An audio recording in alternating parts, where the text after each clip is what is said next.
when people are really, really vulnerable. I was talking with someone a couple of days ago and reminded them that Martin Luther King Jr.'s mother was shot in church.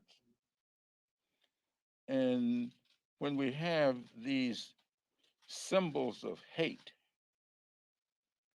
these white supremacists, they tend to go to our churches, burn down the churches. This gentleman researched history, went after the most historic African American church. And if people can't be safe in Bible study, then they cannot be safe in the world. And what we had here was a young man who had no business having a gun, was able to get a gun because wrong information was keyed in. Now, I will always believe that he knew the law well enough to intentionally give wrong information. And by the time they found the right information, he had the gun. That's all we're doing here is saying, give officials time to do the background check.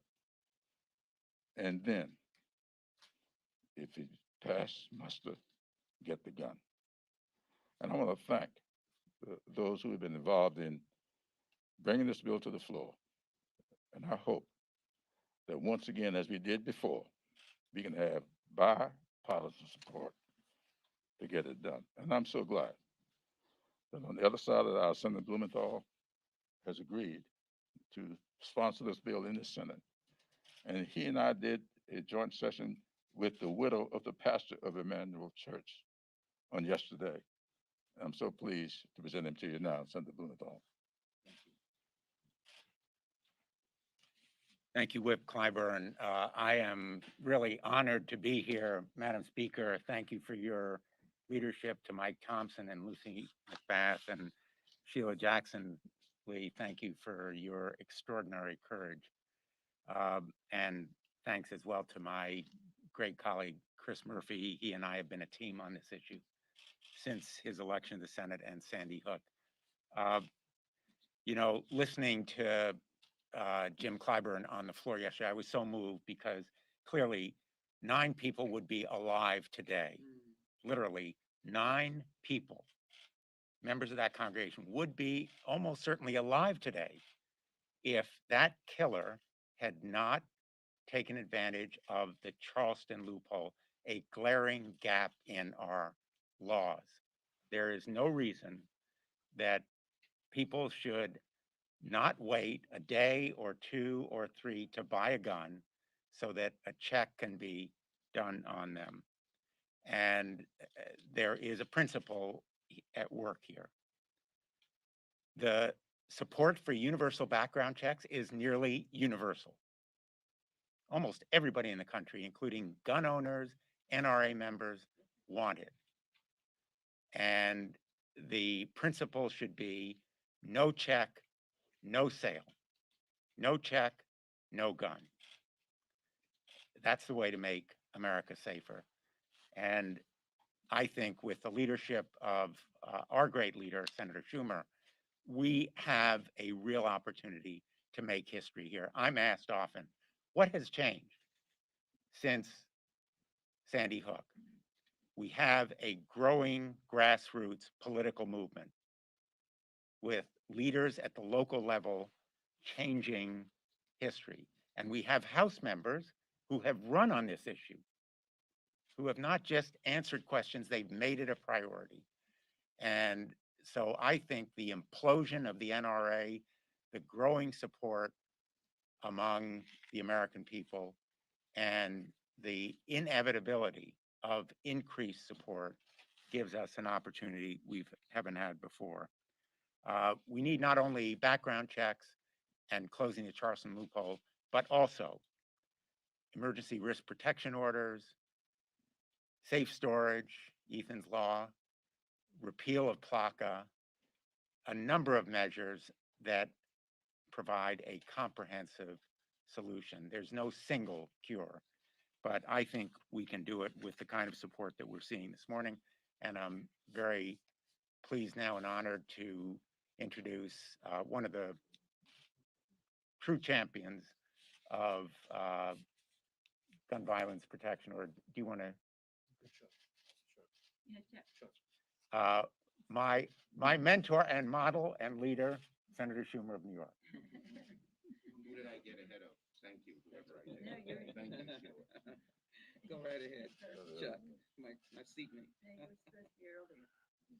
Thank God I didn't get ahead of Clyburn.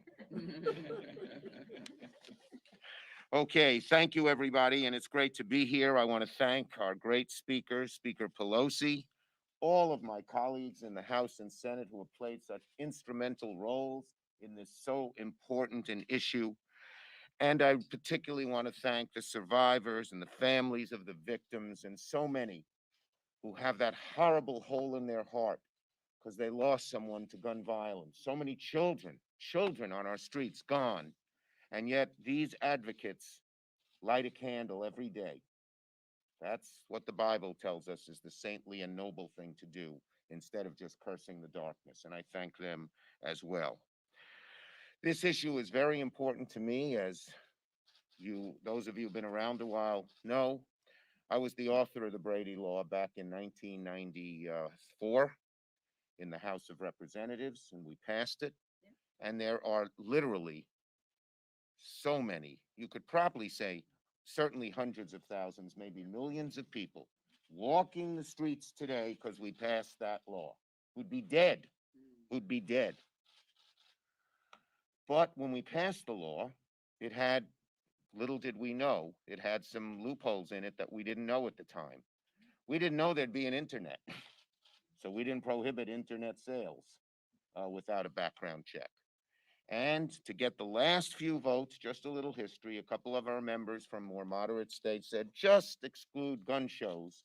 Don't put them in, because in those days, actually, gun shows weren't much. They were places where you showed your 1939 Derringer off.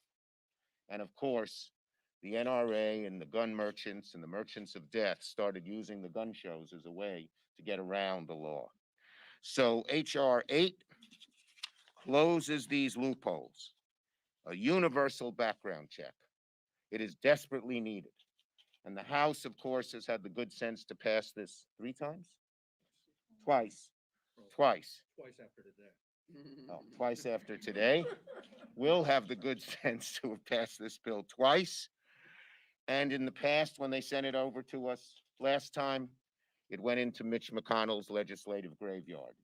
The legislative graveyard is over. H.R. 8 will be on the floor of the Senate, and we will see where everybody stands. No more hopes and prayers, thoughts and prayers. A vote is what we need. A vote, not thoughts and prayers. And we will see where people stand, and maybe we'll get the votes. And if we don't, we'll come together as a caucus and figure out how we're going to get this done, because we have to get it done.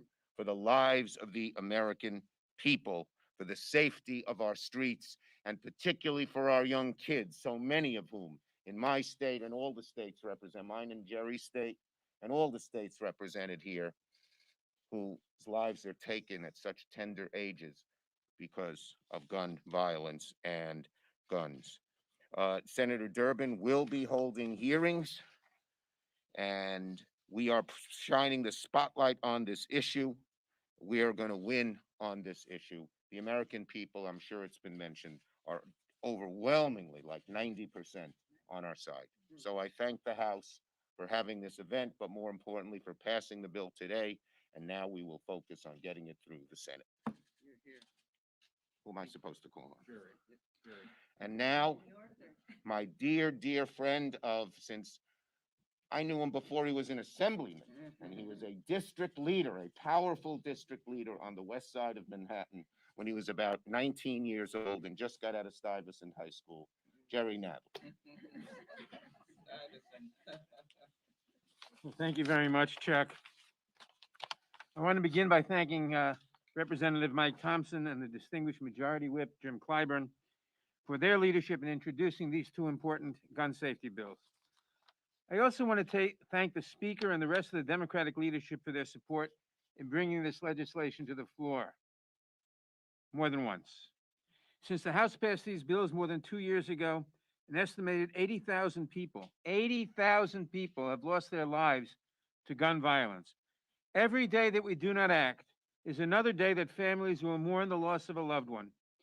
Every day that we do not act is another day that our homes, our streets, our schools, and even our houses of worship are at stake. Because are less safe rather, because dangerous weapons are in the hands of people who should not legally be permitted to acquire them. Every day that we do not act is another day that the American people, who overwhelmingly support background checks, you've heard the statistics, and closing loopholes in the law, lose faith in their government's ability to keep them safe. That's why the House is acting today to pass both H.R. 8 and H.R. 1446. And that's why we will continue to act until both of these bills are signed into law. Majority Leader Schumer, as you've heard, and President Biden have long been champions of legislation to prevent gun violence. I know that they will actively be working to send this bill to the President's desk. I hope, and you just heard Senator Schumer say it, that the Senate Republicans will work with us to save lives instead of standing in the way of this important legislation. We cannot afford to lose another day. And you know, we heard today about, Jim Clyburn spoke eloquently about the Mother AME Church, but there's also the Tree of Life Synagogue, there's also Parkland High School. There are all these mass shootings that these two bills will greatly reduce. There are also individual shootings, not just mass shootings, individual shootings. In New York, we have very good gun safety laws, but we cannot enforce them over the borders from states that do not have good gun safety laws. These two bills will stop that problem. So it will save, these two bills will save thousands and thousands and thousands of lives every year. And for that, we have a moral duty to pass it. We have a political duty to pass it, given the polling. And if Republicans stand in the way, they'll pay a price, both morally and politically. And now it's my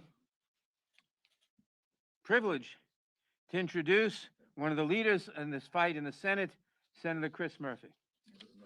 Oh, Sheila, what? I'm going to. This is somebody else's. Somebody else's list. Sheila Jackson Lee, the chairperson of the crime subcommittee in our Judiciary Committee. Thank you. Thank you so very much. The American people have spoken, and I'm so grateful that they've spoken, and our Speaker, Speaker Pelosi, has never stopped listening to the American people. Senator Schumer has never stopped listening to the American people. And we have gathered together to benefit from the leadership of Chairman Thompson, Whip Clyburn, Senator Murphy, Senator Blumenthal, and our conscience, Congresswoman McBath, who I have the privilege of serving with on the House Judiciary Committee. The precious right of the Bill of Rights, embedded in the Constitution, is loved by all Americans.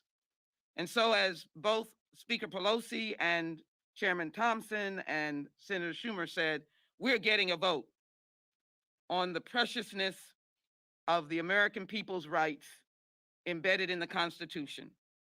Nothing in H.R. 8 or H.R. 1446 violates any part of the Bill of Rights. It does not violate the First Amendment.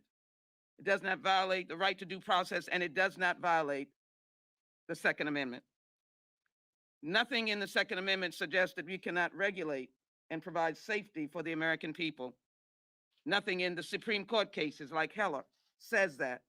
So we are on the right side of the Constitution and the right side of history and the right side of the American people who are pleading for their lives. In our time, it cost $448,000 for every homicide incident that results in medical care or court cases. In addition, let me just say that I came here, and some of you may have gone down memory lane, just as Columbine was taking place. What happened in Columbine shocked America. maybe we don't remember, right before the turn of the century, 2000. In that case, a friend of the boys that killed all of those students went to a gun show and bought a carbine and 2 shotguns. I'll never forget it. Madam Speaker, there was a Columbine task force and I was on it. We thought that this would be the beginning and the end and never have the opportunity to see that again. But it did occur over and over again. So I'm very grateful that HR 8 is 4 corners ready to go. And HR 1446 will say that you can pray in your church and you should not have the violence of a killer like Dylan Roof come because the background check was not done. This is an important statement. Let us celebrate a vote in the House today, and yes, a vote in the Senate, and a signature by the President of the United States. Thank you all very much. Are there any questions? I know that passed the House, we're expecting it to pass the House. How are you planning, or I guess it's more of a question for the senators on to overcome the filibuster? Because it doesn't seem like there's the votes. You heard what Senator Schumer said. Yeah. They're going to take it up. It's going to have its day. And if the Republicans do, can you imagine the Republicans standing in opposition to 90% of the American people? Yeah. But if they do, as the Senator Schumer said, there's other options that they will pursue. Anybody want to speak specifically to that? This is an idea whose time has come. We had a majority of votes for a background check measure in the wake of Sandy Hook. When it failed, the cry from the gallery was, shame on you. If the Republicans vote against it, and there will be a vote, they will pay a price politically, because as the House members have shown very courageously by running on this issue, people are not only supportive, they're willing to vote based on this issue. So this is going to be front and center. And, I think what's also changed is we now have a president who can put pressure on our colleagues. And I'm hoping that we'll see that. Very quickly. Listen, Mitch McConnell spent the last 5 years trying to avoid a vote on background checks because he chose the NRA. His members have expressed to me over the past several years that they want to get right on this issue. And so I don't think we should accept that there aren't 60 votes in the Senate for universal background checks. So much has changed. The political power of the anti-gun violence movement is infinitely stronger. The NRA is a shell of itself. And so I've had a lot of Republican members come to me and express their willingness to take a new look. If this bill's on the floor with 90% public support, with the power of the anti-gun violence movement behind it, I don't think we should be confident in the fact that there won't be Republicans who don't want to litigate this issue election after election.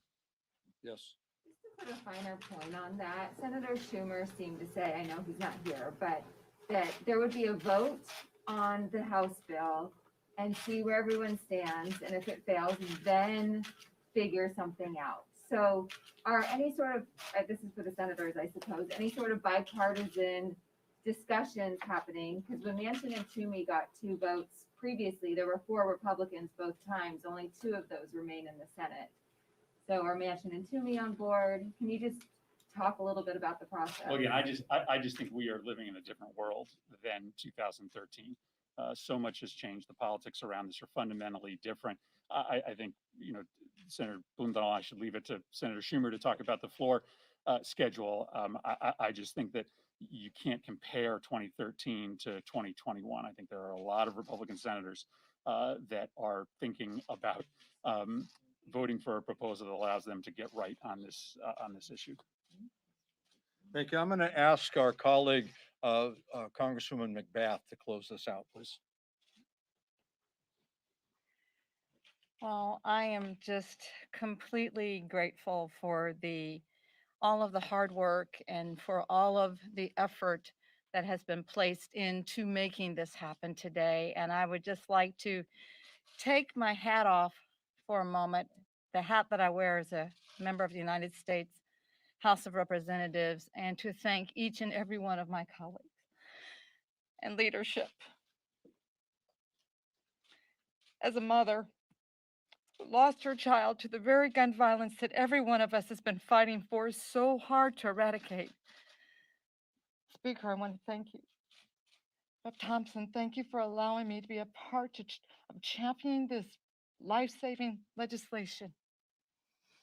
Rep. Clyburn, I spent time with you. I came down to Charleston after Emmanuel, and I'm more grateful to be able to help you pass this legislation because no one deserves the kind of pain and anguish that people are suffering, especially those that have come to God and sat in church and lost their lives. Senator Blumenthal, Senator Murphy, Chairman Nadler, Sheila, thank you. You have been championing this legislation long before I got here. And all the times that I sat in committee hearings waiting for this legislation to pass and watching you time and time and time again put forth amendments that were shot down, for this moment to be able to be here with you. Thank you for that. And as a mother, as a survivor, we thank you.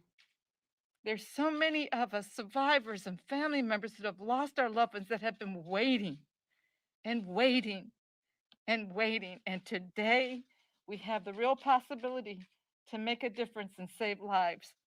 So I thank you on behalf of all the organizations, all the leaders, all of the frontline volunteers that have been championing for this moment. Thank you. Thank you all very much. Thank you.